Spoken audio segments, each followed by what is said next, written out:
አክብሮታዊ ሰላምታችንን እያቀረብን ከኢትዮጵያን ታይምስ ዕለታዊ ዘገባዎቻችን ወደ እናንተ ይዘን ቀርበናል። እነሆ ተከታተሉ። ለቻናላችን አዲስ ከሆኑ ሰብስክራይብ በማድረግ የደወል ምልክቷን በመጫን ቤተሰብ ሁኑ ያልን አክብሮታዊ ጥሪያችንን እያቀረብን ቀጥታ ወደ ዘገባው እንገባለን። ውጭ ሀገር የነበሩና ወደ ሀገር ውስጥ እንዳይገቡ ተከልክለው የነበሩ 3 ብፁዓን አበው ሊቀ ጳጳሳት በቅዱስ ሲኖዶሱ ጉባኤ ላይ ለመሳተፍ ዛሬ ማለዳ አዲስ አበባ መግባታቸውን ቤተክርስቲያኒቷ በመግለጫዋ ገልጻለች። ቋሚ ሲኖዶሱ በመግለጫው በአሜሪካን ሀገር ተመድበው ሐዋርያዊ አገልግሎታቸውን ሲፈጽሙ የነበሩት ብፁዕ አቡነ ጴጥሮስ፣ ብፁዕ አቡነ ቴዎፍሎስ እና ብፁዕ አቡነ ያዕቆብ የጆርጂያ፣ የሰሜን ካሊፎርኒያ እና የኒውዮርክ አካባቢ ሀገረ ስብከት ሊቀ ጳጳሳት በቅዱስ ሲኖዶሱ ጉባኤ ላይ ለመሳተፍ ዛሬ አዲስ አበባ መግባታቸውን ገልጻለች። አባቶቹም በቦሌ ዓለም አቀፍ አውሮፕላን ማረፊያ ሲደርሱ ብፁዕ አቡነ አብርሃም የጠቅላይ ቤተ ክህነት ዋና ስራ አስኪያጅ፣ የባህር ዳርና የሰሜን ጎጃም አህጉረ ስብከት ሊቀ ጳጳስ ብፁዕ አቡነ ዲዮስቆሮስ፣ ብፁዕ አቡነ ሳዊሮስ፣ ብፁዕ አቡነ ዮሴፍ እና ብፁዕ አቡነ ሕርያቆስ ተገኝተው አቀባበል አድርገውላቸዋል። መንግስት ከሳምንታት በፊት ይፋ ባወጣው መግለጫ 3ቱ ብፁዓን አባቶች በኢትዮጵያ ኦርቶዶክስ ተዋሕዶ ቤተክርስቲያን ሲኖዶስ ስብሰባ ላይ ለመገኘት እንዲችሉ የሚጠበቅበትን ሁሉ እንደሚያደርግ ቃል ገብቶ እንደነበረ ተገልጿል። አያይዛም ቤተክርስቲያኒቷ በመግለጫውም መንግስትም ሀገራዊ ተቋማትን ለማጠናከር ያለውን ቁርጠኝነት የጸና መሆኑን በገለጸችበት መግለጫ እንደተመለከትነው የሀገራችንን ሰላም ለማጽናት የቅድስት ቤተክርስቲያናችንን የታሪክ ገጽታ ለመጠበቅ እንዲሁም ተቀራርቦ መነጋገር የተሻለ መፍትሄ መሆኑን ተረድቶ 3ቱ ሊቀ ጳጳሳት ወደ ሀገር ገብተው የቅዱስ ሲኖዶሱ ጉባኤን እንዲሳተፉ መፍቀዱን በበጎ ጎን የምትመለከተው መሆኗን ገልጻለች። አስተዳደራችንን የሚነካ የህወሓት ከፋይ ቡድንን አንታገስም ሲሉ የትግራይ ደቡባዊ ዞን ሰላማዊ ሰልፈኞች ተናገሩ።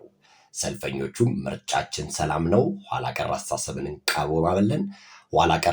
እንቃወማለን፣ የሻዕቢያ ተልዕኮ ከሚያስፈጽም ኃይል ጋር ግንኙነት የለንም ሲሉም በሰልፋቸው ላይ ገልጸዋል።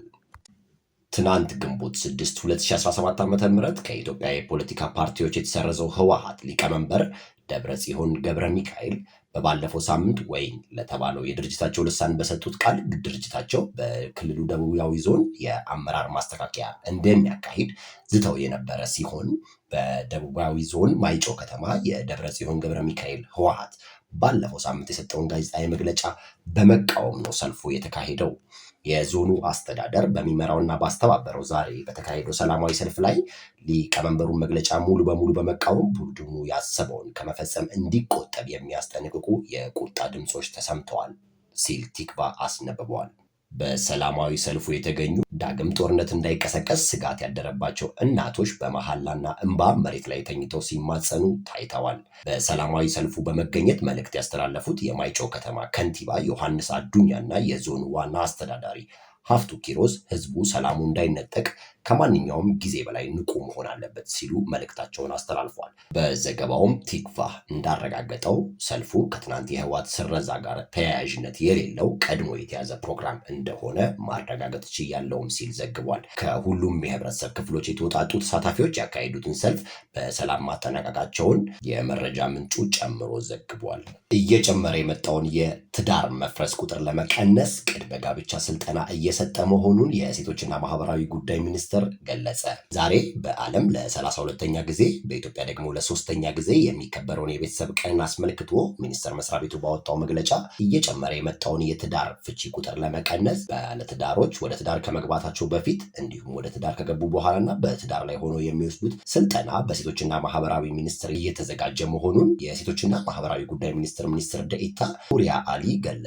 ከቤተሰብ አካላት መካከል የሆኑት ህፃናትና ሴቶች፣ የአካል ጉዳተኞች እንዲሁም አዛውንቶች የማህበራዊና ኢኮኖሚያዊ ተጠቃሚ እንዲሆኑ እየተሰራ እንደሆነም ሚኒስትር ዴኤታዋ በዛው ተናግረዋል። በተፈጥሮና በሰው ሰራሽ ምክንያት ችግር ለሚደርስባቸው ሰዎችም ከተለያዩ ረጅ ተቋማት ጋር በመሆን ድጋፍ የተደረገላቸው እንደሆነም ሚኒስትሯ ጨምረው ገልጸዋል።